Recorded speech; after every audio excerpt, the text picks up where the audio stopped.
ऐसी बात कर दें गोल। जी भैया जी। कर दें। बेटा गोल।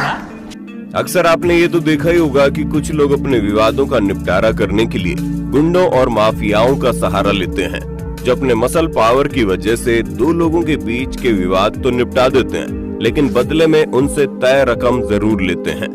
और यही उन्हीं गुंडों और माफियाओं का एक सोर्स ऑफ इनकम भी होता है।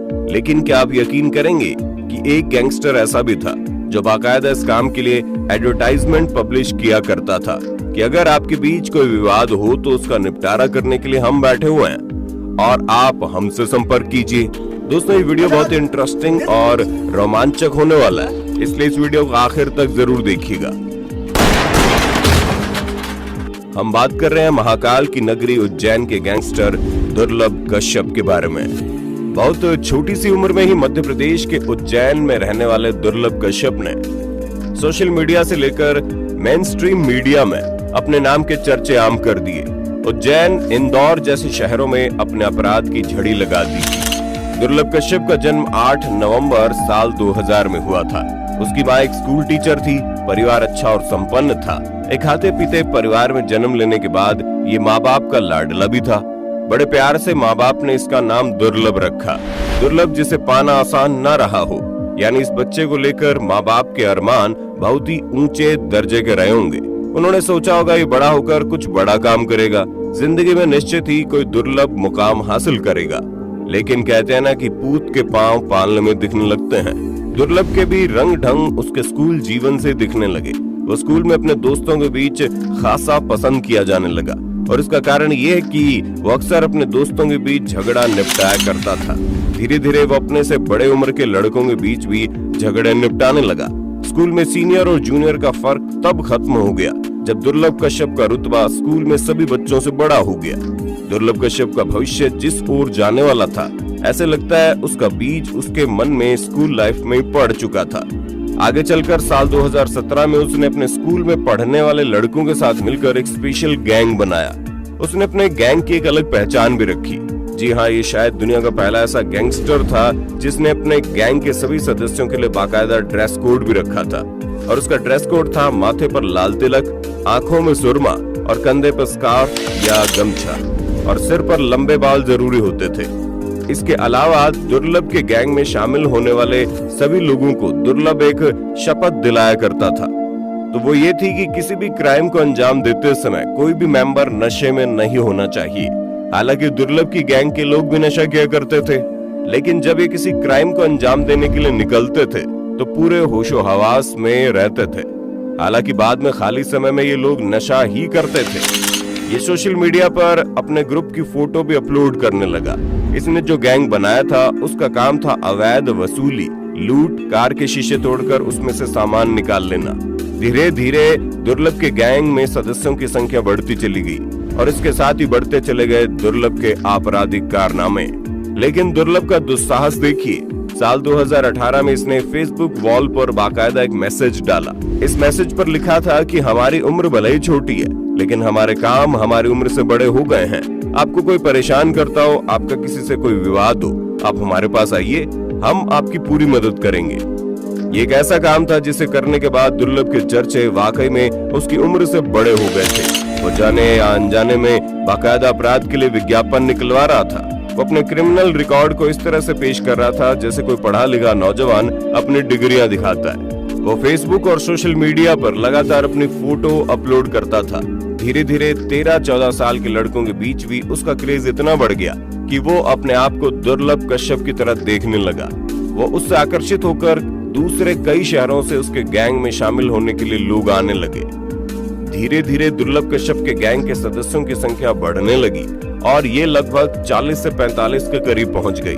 कम उम्र के नौजवान दुर्लभ को सोशल मीडिया पर फॉलो करने लगे। फाइनली दुर्लभ जिसको भी अपने गैंग में शामिल करता तो सबसे पहले उसे ग्रुप के ड्रेस कोड के हिसाब से तैयार करना होता। इसके बाद सभी की फोटो खींची जाती और उसे सोशल मीडिया पर अपलोड भी किया जाता। दुर्लभ कश्यप ने न केवल अपने क्रिमिनल माइंड को नए तरीके से इस्तेमाल किया, बल्कि इसके डिजिटल और सोशल मीडिया का भी सहारा लिया। उसने अपना एडवर्टाइजमेंट फेसबुक के अलावा इंस्टाग्राम पर भी डाला था। साथ ही अपने ग्रुप के सभी सदस्यों के बीच एक व्हाट्सएप ग्रुप भी बनाया था। इस व्हाट्सएप ग्रुप में वो तमाम बातें होती थी जो अपराधियों के बीच अक्सर किसी गुप्त अड्डे पर हुआ करती थी। किसने क्या काम किया, आगे कौन सा काम करना है और किसको क्या करना है, इस तरह के तमाम प्लान व्हाट्सएप के ग्रुप चैट में बनाए जाते थे। जब फेसबुक पर इस तरह का मैसेज नजर आने लगा तो इस मैसेज की भनक पुलिस के कानों तक भी पहुंची। सोशल मीडिया का ये मैसेज दुर्लभ के खिलाफ एक पुख्ता एविडेंस था। इसके अलावा दुर्लभ कश्यप की और भी कई शिकायतें पुलिस के पास थी, जिसके चलते 2018 में दुर्लभ कश्यप को गिरफ्तार कर लिया गया। दुर्लभ उसके 23 साथियों को इंदौर पुलिस ने 27 अक्टूबर को गिरफ्तार किया और इस हिसाब से वो नाबालिग था। दुर्लभ का जन्म 8 नवंबर को हुआ था। इस हिसाब से उसके बालिग होने में 12 से 13 दिन बचे थे। इसलिए पुलिस ने दुर्लभ को गिरफ्तार करके सीधा जेल भेजने की बजाय बाल सुधार गृह में भेज दिया। लेकिन जैसे 8 नवंबर के बाद दुर्लभ कश्यप बालिग हुआ, उसे बड़ों की जेल में भेज दिया गया। दुर्लभ के जेल जाने के बाद भी उसका गैंग काम कर रहा था। दुर्लभ गैंग के सभी सदस्यों में जो नाबालिग थे उन्हें बाल सुधार गृह में रखा गया और बाकी जेल में थे। दुर्लभ ने जो अपराध किए थे उसके चलते वो बेल का हकदार था। वो चाहता तो बड़ी जल्दी बेल लेकर बाहर आ सकता था, मगर उसने बेल लेना मुनासिब नहीं समझा और जेल में ही रहा। उस समय इंदौर के एसएसपी सचिन अतुलकर हुआ करते थे। दरअसल सचिन अतुलकर ने ही दुर्लभ और उसके साथियों को पकड़ा था। उसके बाद जेल भेजने की कार्रवाई हुई थी। एक बार सचिन अतुलकर जेल के दौरे पर गए और वहां उन्होंने दुर्लभ कश्यप को देखा। उसे देखकर वो बातें करने लगे। सचिन अतुलकर इस बात को अच्छी तरह से जानते थे कि दुर्लभ चाहे तो बेल पर बाहर आ सकता है। उन्हीं बातों में उन्होंने कहा कि तुम जब तक जेल में हो तभी तक सुरक्षित हो, क्योंकि बहुत छोटी सी उम्र में बाहर तुमने इतने दुश्मन बना लिए हैं कि कोई भी तुम्हें मार देगा। इसलिए दुर्लभ ने जेल में रहना सही समझा। लेकिन मार्च 2020 से देश में कोविड-19 के पैंडेमिक का टाइम पीरियड चालू हो गया। हमारे देश में जेलों की हालत ऐसी है कि वहाँ कैदी क्षमता से ज्यादा रखे जा रहे हैं। जिन कैदियों के अपराध कम है, जो आसानी से जमानत पर छूट सकते हैं, लिहाजा उन कैदियों को छोड़ दिया गया। इस हिदायत के साथ ही पैंडेमिक में गुजरने के बाद वो वापस जेल में आ जाएंगे। इसी कारण साल 2020 में दुर्लभ कश्यप को भी छोड़ दिया गया। जेल से छूटने के बाद दुर्लभ कुछ समय तक इंदौर में रहा और उसके बाद अपनी मां के पास उज्जैन आ गया।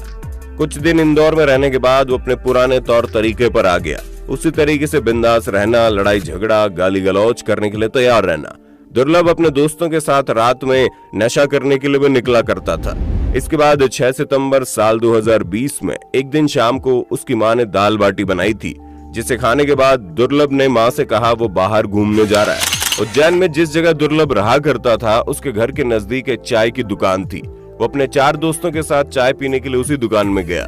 वो समय रात के 1:30 बजे का था। उसी समय वहां पर दुर्लभ का एक पुराना दुश्मन आ गया। उसका नाम शाहनवाज था और उसके साथ 10-12 साथी और भी थे। कश्यप की आपस में बनती नहीं थी। कई बार ये दोनों एक दूसरे के आमने सामने भी आ गए थे। आज फिर दोनों गैंग आमने सामने थे।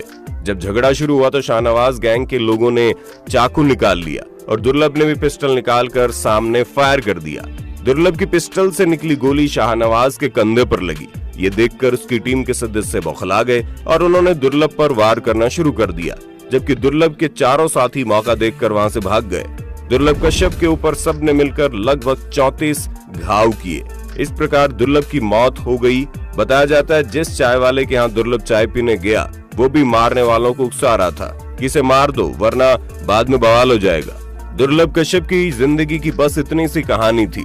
उसके बाद पुलिस केस होता है। पुलिस दोनों तरफ के गैंग के लोगों को उठाती है। शाहनवाज और उसके साथियों को भी पुलिस जेल में बंद कर देती है।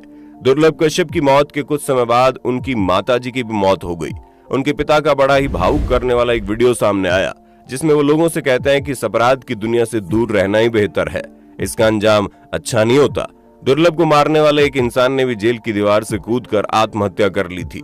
दोस्तों, उम्मीद करते हैं ये वीडियो आपको अच्छा लगा होगा। इस पर आपकी राय हमें देना जरूर कमेंट बॉक्स में। फिर मिलेंगे नए वीडियो में, तब तक के लिए जय हिंद, जय भारत, वंदे मातरम।